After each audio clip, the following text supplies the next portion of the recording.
जय शिव शंकर भगवान की, जय पार्वती मैया की। ओम नमः शिवाय। प्रिय भक्तगणों, ऐसा कहा जाता है कि 16 सोमवार व्रत रोगों और जाने अनजाने में किए गए पापों से मुक्ति दिलाने में लाभदायक माना जाता है।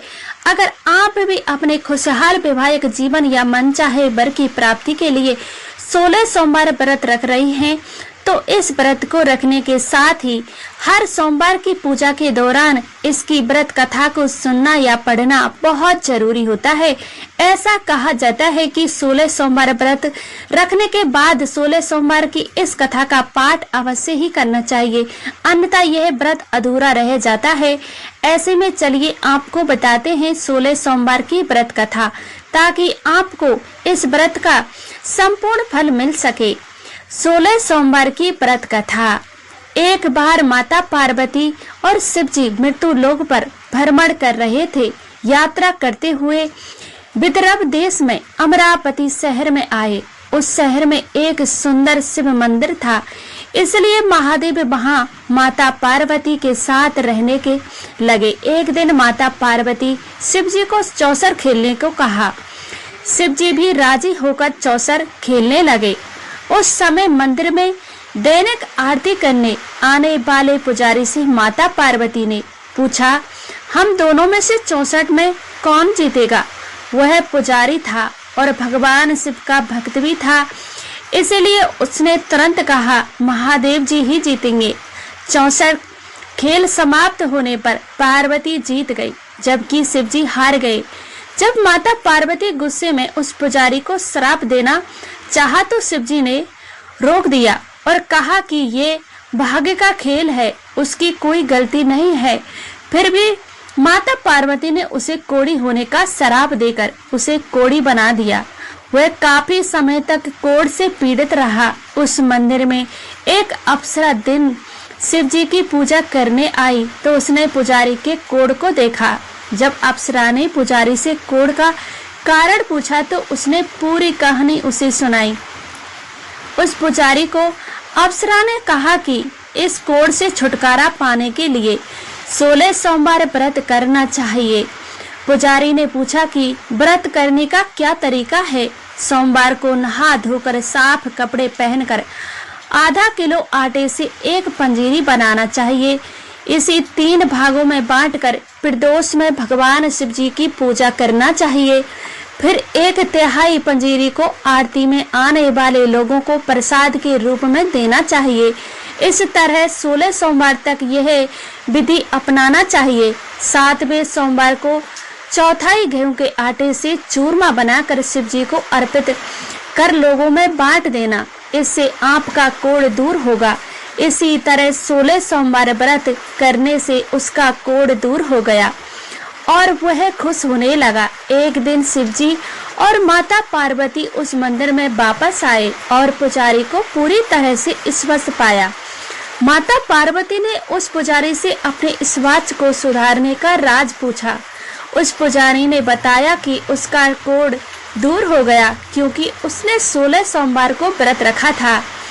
इस व्रत को सुनकर पार्वती जी बहुत खुश हुई। उनका पुत्र भी यह व्रत किया, जिससे वह वापस घर आया और आज्ञाकारी बन गया। कथाकार ने अपनी माता से उनके मानसिक बदलाव की वजह पूछी, जो उन्हें घर लौटाया। पार्वती ने उन्हें इन सब से पीछे 16 सोमवार की पूजा बताई। ये सुनकर कार्तिकेय बहुत खुश हुए। उस व्रत को करने के लिए कार्तिकेय ने अपने दूर गए ब्राह्मण मित्र से मिलने के लिए विदेश में वापस लौट आया। 16 सोमवार होने पर उनका मित्र उनसे मिलने वापस आया। कार्तिकेय ने उनके दोस्त से सलाह सोमवार की पूजा की महिमा बताई। सुनकर ब्राह्मण दोस्त ने भी विवाह के लिए 16 सोमवार की पूजा करने का विचार किया। राजा एक दिन अपनी पुत्री का विवाह करने की तैयारी कर रहा था। राजा की पुत्री से शादी करने के लिए बहुत से राजकुमार आए। राजा ने शर्त लगाई कि जिस भी व्यक्ति के गले में हथनी वरमाला डाली जाएगी उसे उसकी पुत्री का विवाह होगा। वह ब्राह्मण भी वही था और भाग से उस हथनी ने उसके गले में वरमाला डाल दी। शर्त के अनुसार राजा ने उस ब्राह्मण से अपनी पुत्री का विवाह कर दिया। एक दिन राजकुमारी ने ब्राह्मण से पूछा कि हथनी ने दूसरे सभी राजकुमारों को छोड़कर आपके गले में वरमाला डाली तो उसने क्या पुण्य किया? उसने कहा, प्यारी, मैंने अपने दोस्त कार्तिकेय से कहा कि मैं 16 सोमवार व्रत रखता था, इसलिए मैं लक्ष्मी की तरह एक दुल्हन पाया। यह सुनकर राजकुमारी बहुत ही प्रभावित हुई और 16 सोमवार को पुत्र पाने के लिए व्रत रखा था। उसने एक सुंदर पुत्र का जन्म दिया।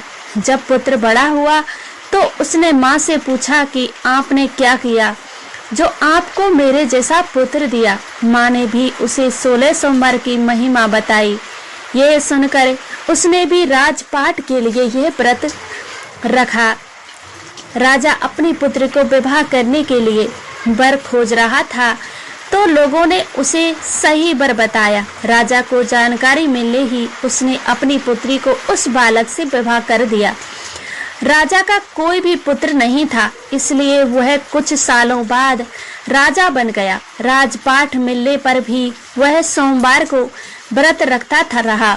उसकी पत्नी को भी 17वें सोमवार व्रत पर शिव मंदिर में पूजा करने को कहा, लेकिन उसने खुद नहीं आया और दासी को भेज दिया। ब्राह्मण पुत्र की पूजा समाप्त होने पर आकाशवाणी हुई, तुम अपनी पत्नी को अपने महल से बाहर रखो वरना तुम्हारा विनाश होगा। ब्राह्मण पुत्र ये सुनकर बहुत हैरान हो गया। महल वापस लौटकर उसने अपने दरबारियों को भी बताया। दरबारियों ने कहा कि जिसकी वजह से उसने राजपाट प्राप्त किया था उसी को महल से बाहर निकाला जाएगा। लेकिन महल से उस ब्राह्मण पुत्र ने उसे बाहर निकाला। राजकुमारी भूखी और प्यासी होकर एक अनजान शहर में पहुंची।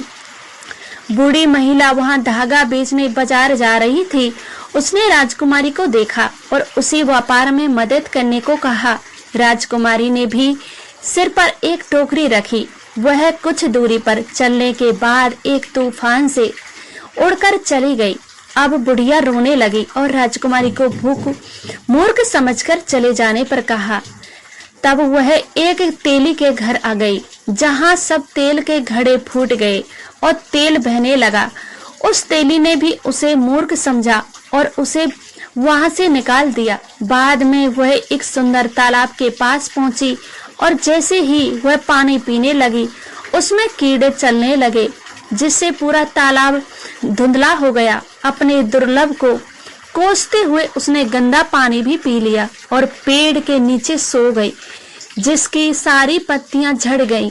अब किसी भी पेड़ के पास जाती तो उसकी पत्तियां गिर जाती। ये देखकर मंदिर के पुजारी के पास लोग गए।